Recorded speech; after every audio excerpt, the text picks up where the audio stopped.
চেরাপুঞ্জি নামটা শুনলেই প্রথম যে বিষয়টা মাথায় আসে তা হলো বৃষ্টি বৃষ্টি এবং আরও বৃষ্টি। উত্তর পূর্ব ভারতের মেঘালয় রাজ্যে সমুদ্রপৃষ্ঠ থেকে প্রায় 1430 মিটার উচ্চতায় অবস্থিত এই শহরটিতে প্রতি বছর প্রায় 11,777 মিলিমিটার বৃষ্টি হয়। আর সেই কারণেই এই স্থানটি পৃথিবীর সবচেয়ে বৃষ্টিপাতযুক্ত স্থান হয়ে উঠেছে। মেঘালয় ভ্রমণ পর্বের আজকের এই ভিডিওর মাধ্যমে আপনাদেরকে ঘুরে দেখাবো পৃথিবীর সেই সবচেয়ে বৃষ্টিপাতযুক্ত অঞ্চল চেরাপুঞ্জি বা সোহরা। গুড মর্নিং ফ্রম শিলংয়ে আরও একটা দিন, আরও একটা সকাল। এর আগের দিনের আমরা ঘুরে নিয়েছি মাউলিলং এবং ডাউকি, যার ভিডিও আশা করছি আপনারা দেখেছেন। তো এখান থেকে আজকে আমরা যাচ্ছি চেরাপুঞ্জি। তো চেরাপুঞ্জিতে আপনারা কি কি দেখবেন তার সব কিছুই কিন্তু আজকের ভিডিওতে আমি আপনাদেরকে জানাবো। তাহলে ভিডিওটার সঙ্গে থাকুন।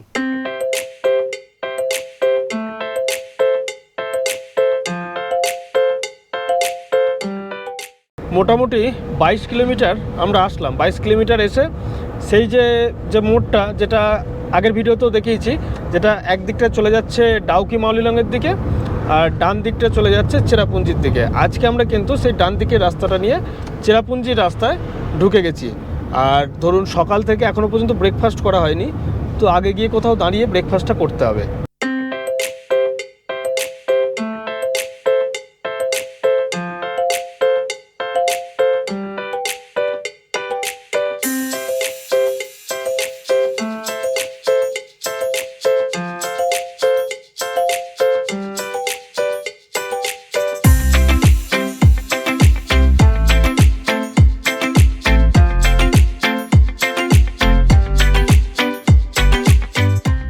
বেশ কিছুক্ষণ গাড়িতে করে আসার পরে এখন চলে এসছে একটা ভিউ পয়েন্টে। আর এখানেও বেশ কিছু সিঁড়ি রয়েছে, তো সেই সিঁড়িগুলো দিয়েই কিন্তু আমরা নামছি। দেখি এখানে কি আছে, চলুন।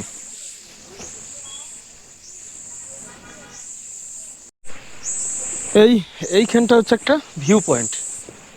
ভিউ পয়েন্টের নামটা আমি ওখানে দেখলাম কিন্তু ভুলে গেছি, আমি আপনাদেরকে জানাচ্ছি। দুর্দান্ত জায়গা। আচ্ছা, এই যে ভ্যালিটা দেখছেন, এই ভ্যালিটার নাম হচ্ছে ডিমপেপ ভ্যালি। আচ্ছা, এখানে কিন্তু একটা ওয়াটারফলসও রয়েছে। এদিকটায় সিঁড়ি রয়েছে, এই সিঁড়ি দিয়ে নামতে হবে। বেশ অনেকটাই কিন্তু মানে সময় সাপেক্ষ, আর সেই কারণে আমাদের আর যেতে পারছি না। আপনারা যদি আসেন অবশ্যই ওয়াটারফলসটায় যাবেন। 50 টাকা করে টিকিট রয়েছে। আর ওয়াটারফলসটার নাম হচ্ছে ওয়ে বইট। এখানটা দেখুন, এখানে রয়েছে, জিপ লাইন রয়েছে। বেশ অনেকটা দূরই কিন্তু যাচ্ছে, ওই দূরের পাহাড়টা পর্যন্ত যাচ্ছে। তো এখানে দু রকমের জিপ লাইন রয়েছে, একটা হচ্ছে 500 টাকা, একটা 1000 টাকা। তো আপনারা চাইলে চাপতেই পারেন।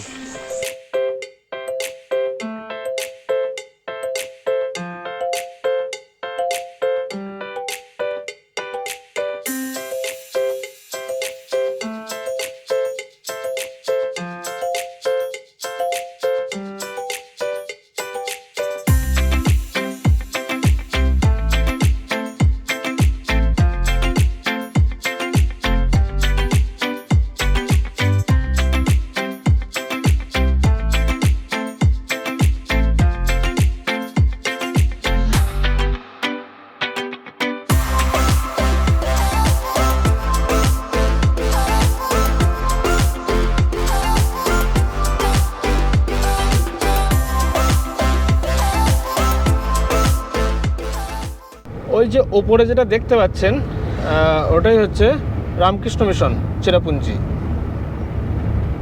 দেখুন, রামকৃষ্ণ মিশন স্কুল সোহরা চেরাপুঞ্জি। আমরা কিন্তু চেরাপুঞ্জি প্রায় ঢুকেই গেছি। ও দুর্দান্ত জায়গা, দুর্দান্ত। দেখুন পাথরগুলো খালি দেখুন, মনে হচ্ছে পুরো একদম মানে কেটেছে ছুরি করে। উফ, দুর্দান্ত লাগছে। এই যে পিছনের ভিউ পয়েন্টটা কিন্তু দুর্দান্ত। ফলে এখানে বেশ কিছুক্ষণ দাঁড়িয়ে কিছু ফটো শ্যুট করলাম। শ্যুট করে আবার বেরিয়ে চলছি এখন পরবর্তী গন্তব্যের উদ্দেশ্যে। এই ভিউ পয়েন্টের কোনো নাম নেই, শুধু রাস্তা থেকেই এরকম দেখালো। দুর্দান্ত লাগলো।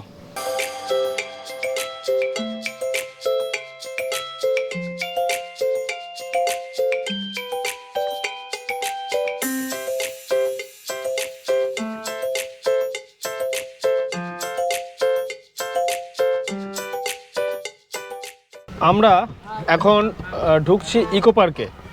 আর এখানে ইকো পার্কে ঢোকার জন্য পার্কিং ফি হচ্ছে 30 টাকা পার গাড়ি পিছু, মানে 4 হুইলারের জন্য 30 টাকা। তো আমরা এসে পৌঁছলাম ইকো পার্কে। এই হচ্ছে ইকো পার্কের গেট। আর সামনে রয়েছে কাউন্টার। এখানে টিকিট চার্জেস হচ্ছে অ্যাডাল্টদের জন্য 20 টাকা আর চিলড্রেন 10 টাকা। তো আমরা প্রবেশ করলাম ইকো পার্কে। চলুন দেখি ভেতরে কি কি আছে।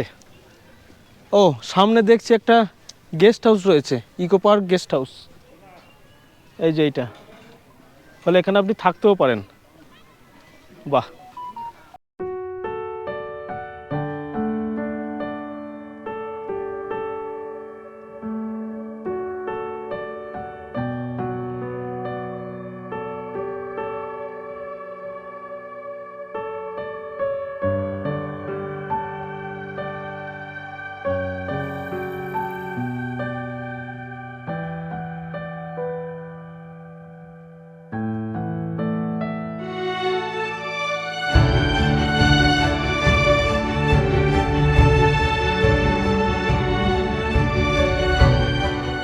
একটা দুর্দান্ত ভিউ পয়েন্টে দাঁড়িয়ে রয়েছি, দেখুন দারুণ লাগছে না? আর এইদিকে এইখানটা রয়েছে একটা ওয়াটারফলস, অনেকটা নিচু, জল অনেক নিচে চলে যাচ্ছে, অনেকটা বড় জায়গা। আর ওই দিকটা যাব, দেখুন এই দিক দিয়ে খুব হালকা জলের নদীটা কিন্তু আসছে। আর এই ব্রিজের তলা দিয়ে গিয়ে যে ওয়াটারফলসটা একটুখানি আগে দেখালাম, ওই যে ওইখান দিয়ে পড়ছে, কিন্তু ওদিকটা কিন্তু আর যাওয়া যাচ্ছে না। এতটাই বড় জায়গা, যেটা আপনার আধ ঘন্টা 1 ঘন্টার কেস কিন্তু এটা নয়। বিরাট বড় জায়গা, বিরাট বড়, মানে কল্পনারও বাইরে। এত বড় পার্ক আমি আমার জীবনে দেখিনি। তো যাও কিছুটা ঘুরলাম আর হাঁপিয়েও যাচ্ছি। শিলংয়ে যেরকম ঠান্ডা ছিল, এখানে কিন্তু সেই ঠান্ডাটা নেই, এখানে যথেষ্ট গরম রয়েছে। এখানে একটা সেট করে রাখা রয়েছে, এইখানটা একটুখানি বসে বিশ্রাম নিই, তারপর আবার এগিয়ে যাব। দেখুন দেখুন সৌরাজের মজা দেখুন, ও একদম বাচ্চা ছেলে হয়ে গেছে, আর সঙ্গে ওইটা তো বাচ্চা আছেই একদম। এই দুটো মিলিয়ে কি যে করছে কি বলবো। আমাকে ক্যামেরা সব কিছু ধরিয়ে দিয়েছে, দিয়ে ব্যাস বাচ্চা ছেলের মতো দোলন খাচ্ছে। কি হয়ে গেল? হ্যাঁ এই রে রে রে, ও এ বাচ্চাদেরকেও ভেঙে যাবে গো। এই সেরেছে, আমার কথা তো শুনবে না। দেখুন দেখুন দেখুন, আবার দুটোই পরপর লাইন দিয়েছে। এই সর্বনাশ করেছে গো। এই গেছে, ঠেলে দাও গো পিছন থেকে।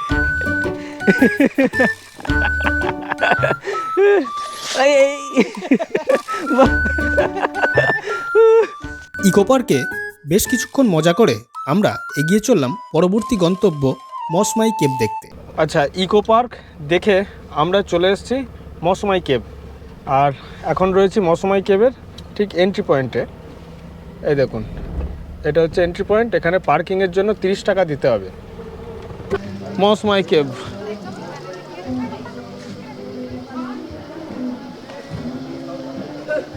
Welcome to Mawsmai cave.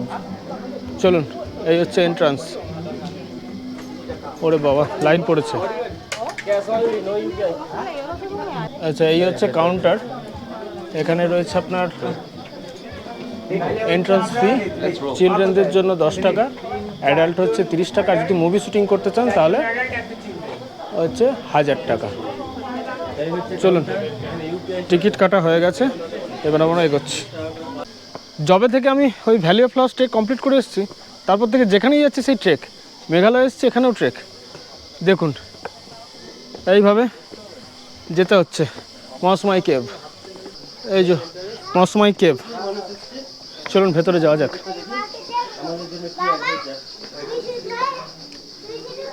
আরে বাবা, সাংঘাতিক তো, সাংঘাতিক। চলুন গুহার মধ্যে প্রবেশ করি।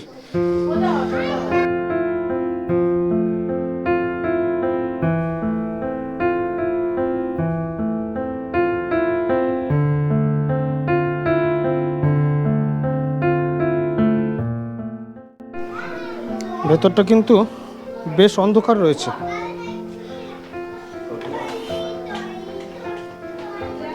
জানি না ক্যামেরায় কতটা কি আসছে। আর ভেতরটা পুরো একদম স্যাঁতস্যাঁতে রয়েছে, কিছু কিছু জায়গা দিয়ে তো জলও পড়ছে। আর সামনে জায়গাটা প্রচণ্ড ন্যারো।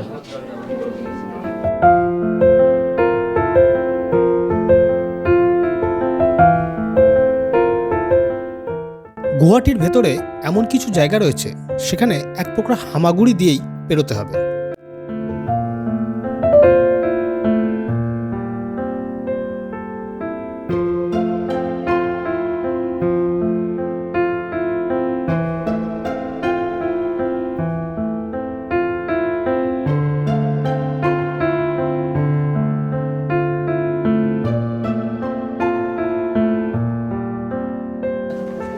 দেখেছেন কি অবস্থা, কোথা দিয়ে নামতে হচ্ছে, আর পুরো এগুলো সব জল টপকাচ্ছে।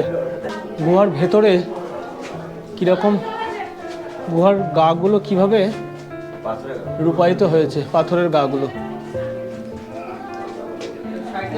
আর ওপর দিয়ে টপ টপ করে জল পড়ছে গায়ে।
সব লাইন দিয়ে এখন এগোচ্ছি,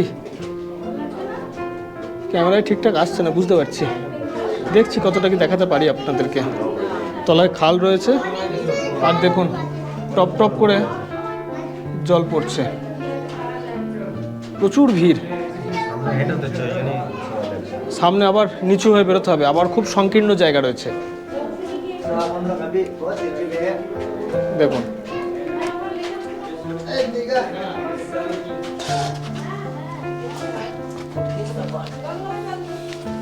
খুব রিস্কি, খুব রিস্কি। মানে এইটুকু জায়গা, উফ, মাথায় জল পড়ছে টপ টপ করে। সামনে দেখুন আবার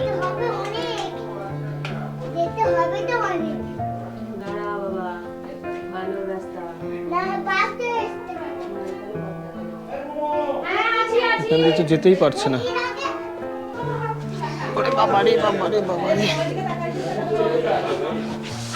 আস্তে, খুব রিস্ক, একদম পিচ্ছল পুরো।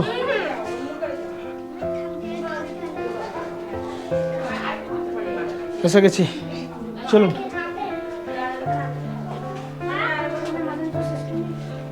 সূর্যের আলো দেখা গেল তো, মোটামুটি কেপ দেখা কমপ্লিট, একদম এক্সিটে চলে এসেছি। এই হচ্ছে এক্সিট। উফ, দুর্দান্ত এক্সপিরিয়েন্স বাবা।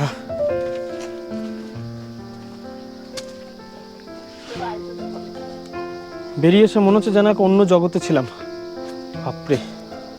এই মৌসুমাই কেবের ঠিক বাইরের দিকটায়, মানে যেখানটা পার্কিংটা ছিল, সেই পার্কিংয়ে কিন্তু নানান ধরনের প্রচুর দোকানপাট রয়েছে, খাওয়া দাওয়ার দোকান, কেনাকাটার দোকান, নানান ধরনের দোকান রয়েছে দেখুন।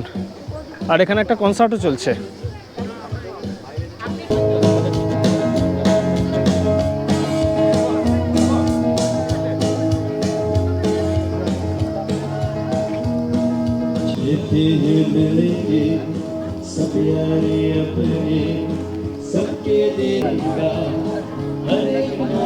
পার্কিং থেকে গাড়িতে চেপে পড়লাম। নেক্সট ডেস্টিনেশন হচ্ছে সেভেন সিস্টার ফলস। চলুন এবার যাওয়া যাক সেভেন সিস্টার ফলস।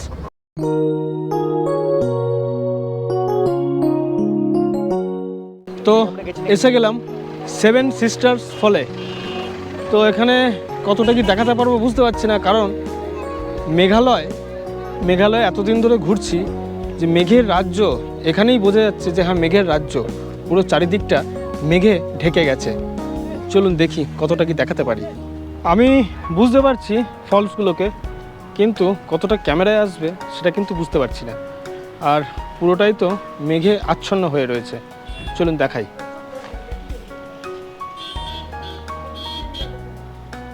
বোঝা কি যাচ্ছে? দুর্দান্ত লাগছে কিন্তু এমনি চোখে দেখতে, ক্যামেরায় কতটা লাগছে বুঝতে পারছি না।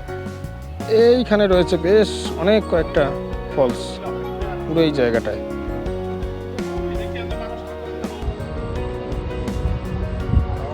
এই হচ্ছে সেভেন সিস্টার্স ফলস। যদিও খুব একটা ভালোভাবে দেখাতে পারছি না, তার কারণ কিন্তু চারিদিক মেঘে আচ্ছন্ন। আমি একটু দেখি জুম করে দেখানো যায় কিনা। দেখুন অনেক কটা ফলস কিন্তু রয়েছে।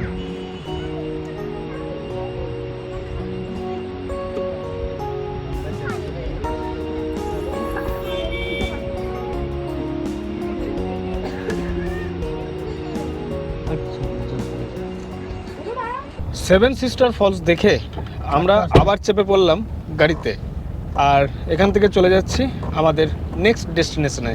তাহলে সঙ্গে থাকুন।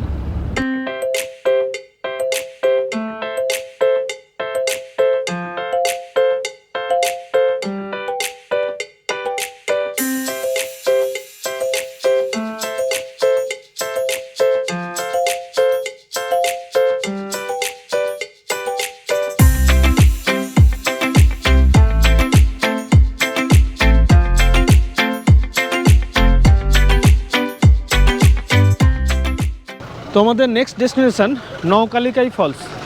এখানে চলে এসেছি, গাড়ি পার্কিং করে দিয়েছে।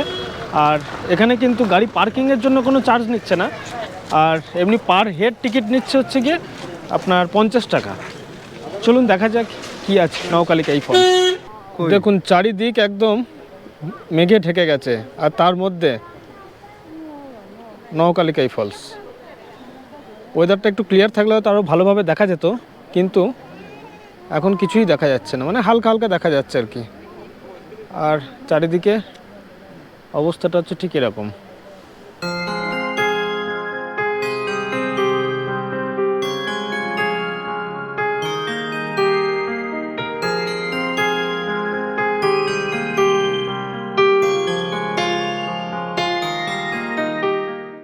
মেঘের রাজ্য মেঘালয়, সত্যি নামটা সার্থক।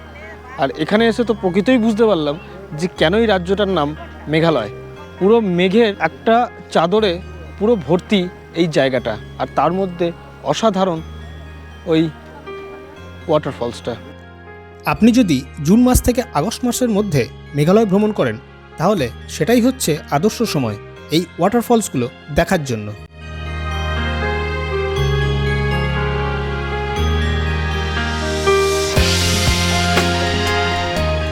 দেখুন 5 মিনিট আগেও কিন্তু ফলসটা পরিষ্কার দেখা যাচ্ছিল, জাস্ট 5 মিনিটের মধ্যে পুরো মেঘ এসে পুরো জায়গাটাকে ঘিরে দিল। আর কিন্তু ফলসটাকে আর দেখাই যাচ্ছে না, দেখাচ্ছি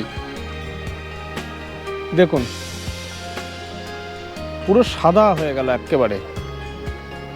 এই জায়গায় কিন্তু ফলসটা রয়েছে, কিন্তু আর দেখা যাচ্ছে না, পুরো সাদা। মাত্র 10 থেকে 15 মিনিট এই জায়গায় কাটিয়ে আমরা খুব তাড়াতাড়ি এগোতে থাকলাম পরবর্তী গন্তব্যের উদ্দেশ্যে। পৃথিবীর মধ্যে সবথেকে বৃষ্টিপাতযুক্ত অঞ্চল হওয়ার জন্য প্রায় প্রত্যেক দিনই দুপুরের পরে এখানে বৃষ্টি হয়। কিছুক্ষণ যাওয়ার পরই হঠাৎই ঘন কালো মেঘ আমাদের রাস্তায় আমাদেরকে ঘিরে ধরল।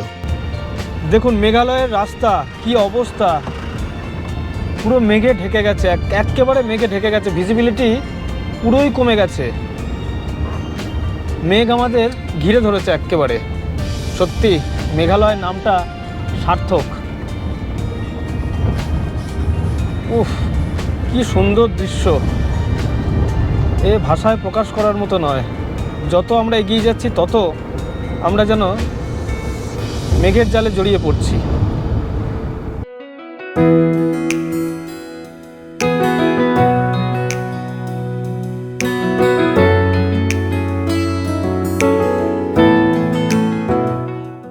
নেক্সট পয়েন্ট আমাদের ছিল ওয়াকাবা ওয়াটারফলস, কিন্তু আনফর্চুনেটলি দেখেছেন তো চারিপাশের অবস্থা কি, পুরো মেঘে আমাদেরকে ঘিরে ফেলেছে, ফলে আর কিন্তু গিয়ে কোনো লাভ নেই।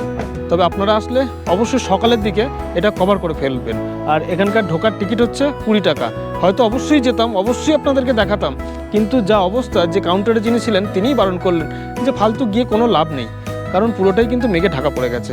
চলুন, কিছু করার নেই, পরে আবার যখন আসবো তখন আমিও দেখবো এবং আপনাদেরকেও দেখাবো।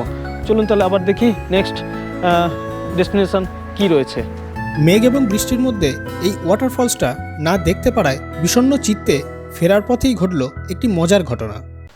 আচ্ছা, তো ঘটনা হচ্ছে যে ওয়েদার একটুখানি ক্লিয়ার হয়েছে, আমরা কিন্তু গাড়ি আবার ব্যাক করে নিয়ে চলে এসেছি আবার সেই ওয়াকাবা ফলসে। চলুন, এখান থেকে টিকিট কেটে নিয়েছি 30 টাকা করে পার হেড টিকিট রয়েছে। ওখানে একটা জায়গায় ভিউ পয়েন্ট ছিল, যেটা আগের বারে বললাম, আগের দিন মানে একটু আগে বললাম। আর এটা হচ্ছে পুরো ফলসের কাছে যাওয়া, এখানে হচ্ছে 30 টাকা করে পার হেড। চলুন তাহলে। আর বৃষ্টি কিন্তু মোটামুটি টিপটাপ করে পড়ছে, দেখা যাক, যা হবে হবে, তবু এসছি যখন দেখেই যাব। চলুন। এখানেও কিন্তু একটা হালকা পাতলা ভালো রকমের ট্রেক রয়েছে, দেখুন আমরা কিন্তু নামছি আস্তে আস্তে। পা স্লিপ কাটার ভয় রয়েছে বেশ ভালোই, তবুও তাড়াতাড়ি তো করা যাবে না, আস্তে আস্তেই যেতে হবে। এখানে একটা ছোট্ট একটা ফলস রয়েছে, কিন্তু এটা কিন্তু নয়, আমাদের আরও নিচে নামতে হবে। দেখুন, এটা কিন্তু একটা ছোট ফলস আর কি, এটাও বেশ সুন্দর লাগছে, সুন্দর লাগছে এটা, কিন্তু আমরা কিন্তু আরও নিচে নামবো, আরও নিচে। এখানে কিন্তু আর কেউ নেই, আমরাই এসছি লাস্টে একদম। তবে সব থেকে ভালো হচ্ছে যে ওয়াটারফলসগুলো দিনের বেলাতেই দেখে নেওয়া, মানে দিনের বেলা বলতে সকালের দিকে, ওতে কি হয় মেঘটা কম থাকে। আর আমরা এসেছি ধরুন দুপুরের পরে, এখন প্রায় ঘড়িতে বাজছে 4টে, ফলে এটাই হচ্ছে প্রবলেম। চলুন আস্তে আস্তে নামা যাক। অ্যাট লাস্ট এসে পৌঁছে গেছি, আর এসে কি দেখছি দেখাচ্ছি আপনাদেরকে।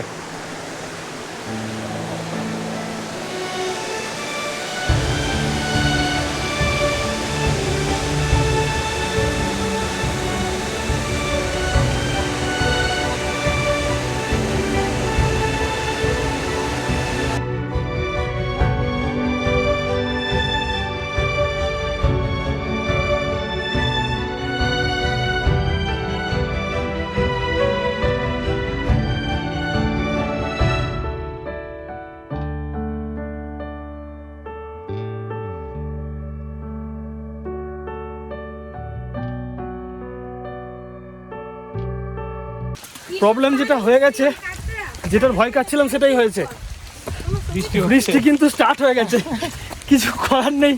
আর সমস্যাটা যেটা হয়ে গেছে, বাড়ি থেকে ছাতা নিয়ে এসেছি, ছাতা হোটেলে ব্যাগ থেকে বারও করেছি, আর বার করে আবার হোটেলে রেখে দিয়ে আমরা চলে এসেছি। ঠিক আছে, তো যাই হোক, না ছাতা আনলে আবার এই মজাটা পেতাম না। ঠিক ঠিক ঠিক। তো যাই হোক, কিছু করার নেই, তাহলে আসল মানে কি হলো। ঠিক, চলো চলো গাইস।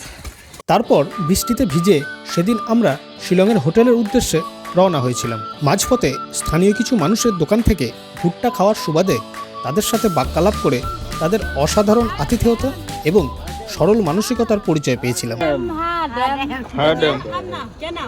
হ্যাঁ, কেন हम भुट्टा बोलते हैं? हम बोलते हैं भुट्टा, आप बोलते हो हाडेम। ओके, ये हाडेम है, ये सयो। काला जाम है, उसको हम बोलते हैं काला जाम। ये काला जाम नहीं है यार। हाँ, वो तो काला जाम। काला जाम, काला जाम। सही। ये एगलो कत बोल बच्चे। और इसको क्या कहते हो? इसको हाँ, कक्का कक्कर। हम बोलते हैं केला। हैं?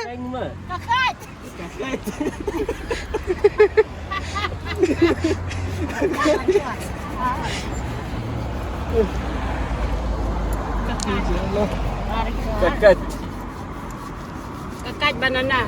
बनाना। ओके, हम भी बनाना बोलते हैं, केला भी बोलते हैं, और बेंगली में कला बोलते हैं।